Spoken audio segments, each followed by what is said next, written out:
Hello guys, welcome back for another free time vlog.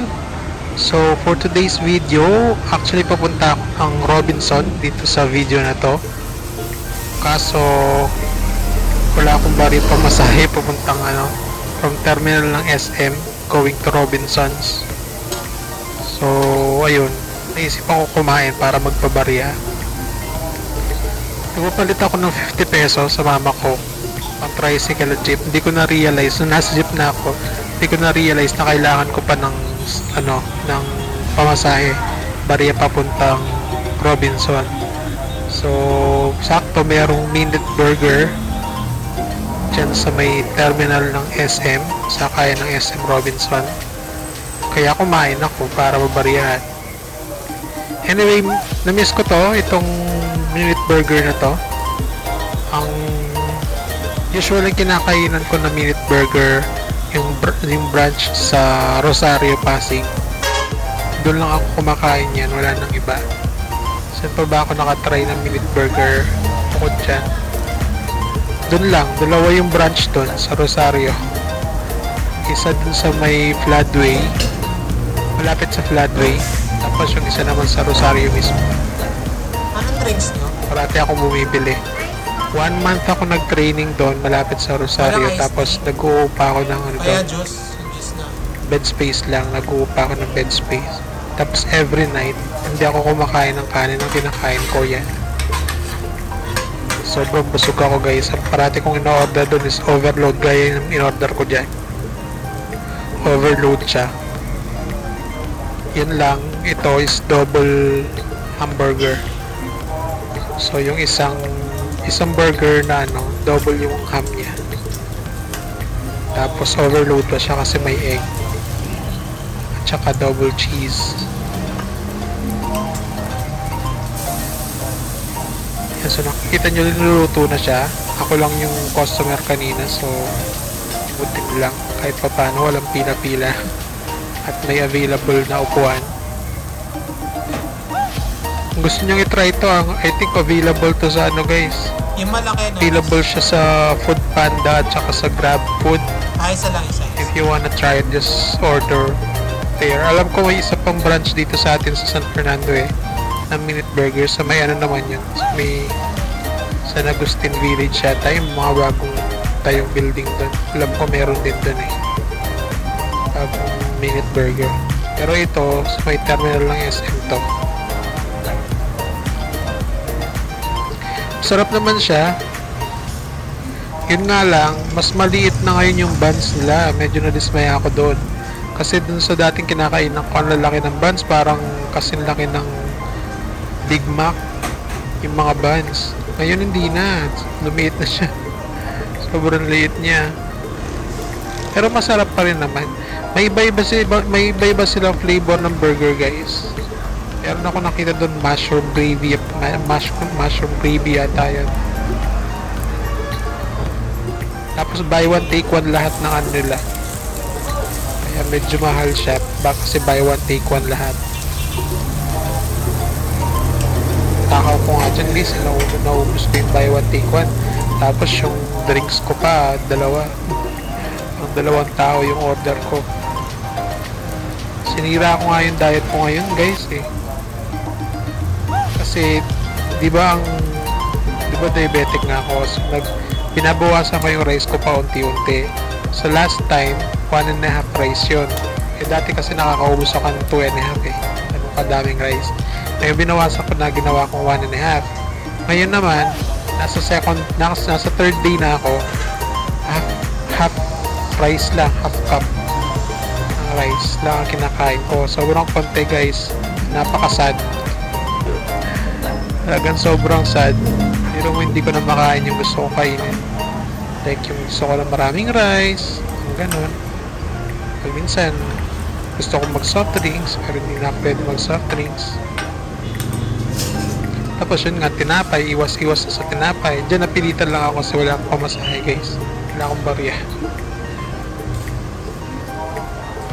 Tapos bukod pa dyan, kumain pa ako sa sa Robinsons. May yung next upload ko yun. Abangan nyo na lang. Hindi ko alam kung ma-upload ko next. Ano ba tayo ngayon? Tuesday bukas, yan ma-upload yan. Tapos Friday, basta abangan nyo na lang. I-upload ko rin yun. Kumain ako sa Robinson's Food Court. The Crunch. Yung boneless chicken. Masarap naman siya.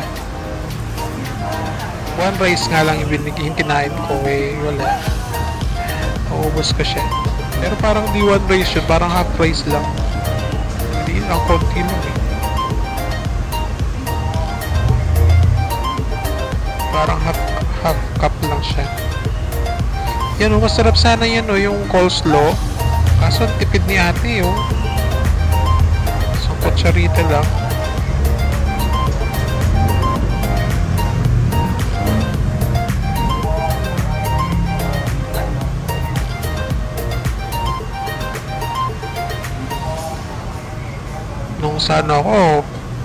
Nung sa Pasig Packers, pag minsan ako, dalawang order pa.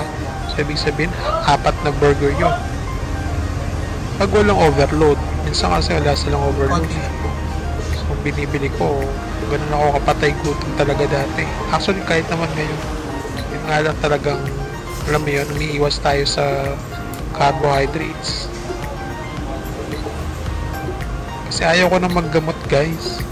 Yun yung reason kung bakit na ako nagbabawas ng rice, tsaka nagbabawas ng carbohydrates intake, kasi ayoko na maggamot.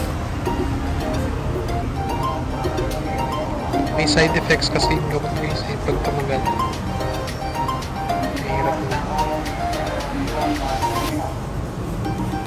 Bako, tingnan mo yung ko, baba ko, Coach Ansay na. Kaya nyo si Coach Ansay, guys. Yan sa kay Kurosaki Ichigo. Ano pangalan nun? Kalimutan ko na. Yung red hair. Yung kay Rukawa, yung kasama ng Rukawa. Kurosaki Ichigo, Bleach.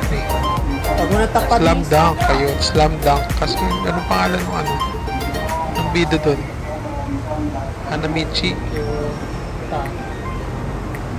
yata.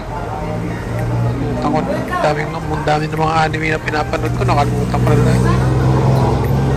Yung One Piece nga, hinihintay ko tagal ng new episode nila. 6 months nag-break. Ayan, so mag-isa lang ako dyan. Ayun nga ako. Thank you. Tingnan yung burger layer. Diba? Hindi na siya ka-size ng Big Mac. Yung Big Mac ang laki. Nakakamiss yung ganun. Sarap na pag ginunguya. Tapos may egg pa.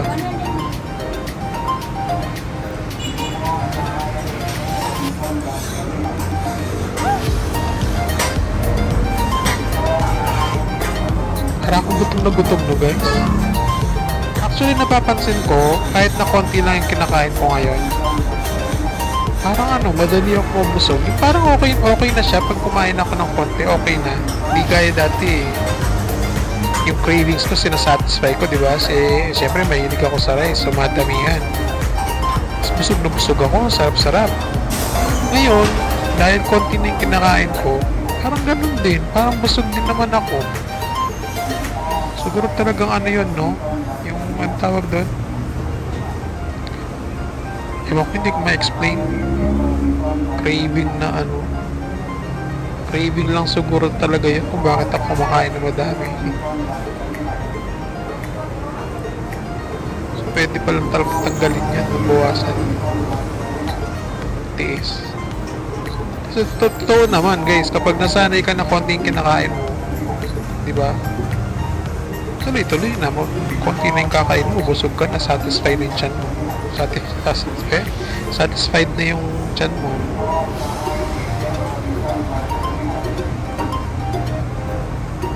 Lakas ko kumain, grabe.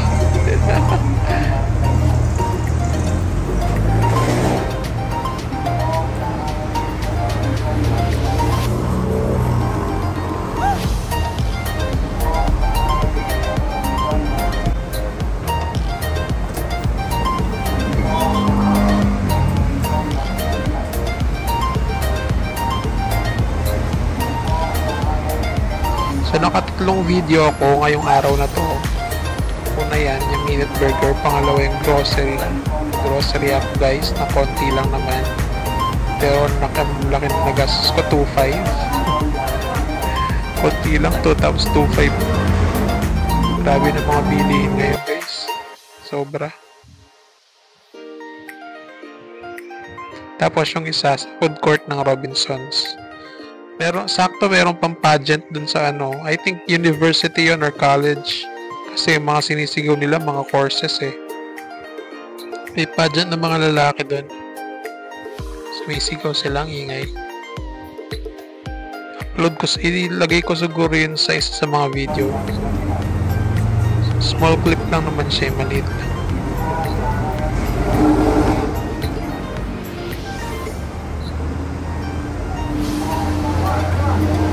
Naghahanap ako ng ano sana kasi sa TikTok ang sabi merong ano doon, merong steak. Ay, ang ganda nung pinakita doon sa TikTok. Kaya pumunta ako ng supermarket ng Robinson para maghanap ng beef steak. Kaso wala talaga guys, sinisa-isa ko lahat ng mga fridge doon. Sinisa-isa ko lahat ng freezer doon. Wala akong nakitang steak. Meron doon sa may ano, yung wet market. Sa loob ng supermarket na dun sa may wet area nila. Tapos hindi naman maganda yung ano, hindi naman, alam niyo yung, basta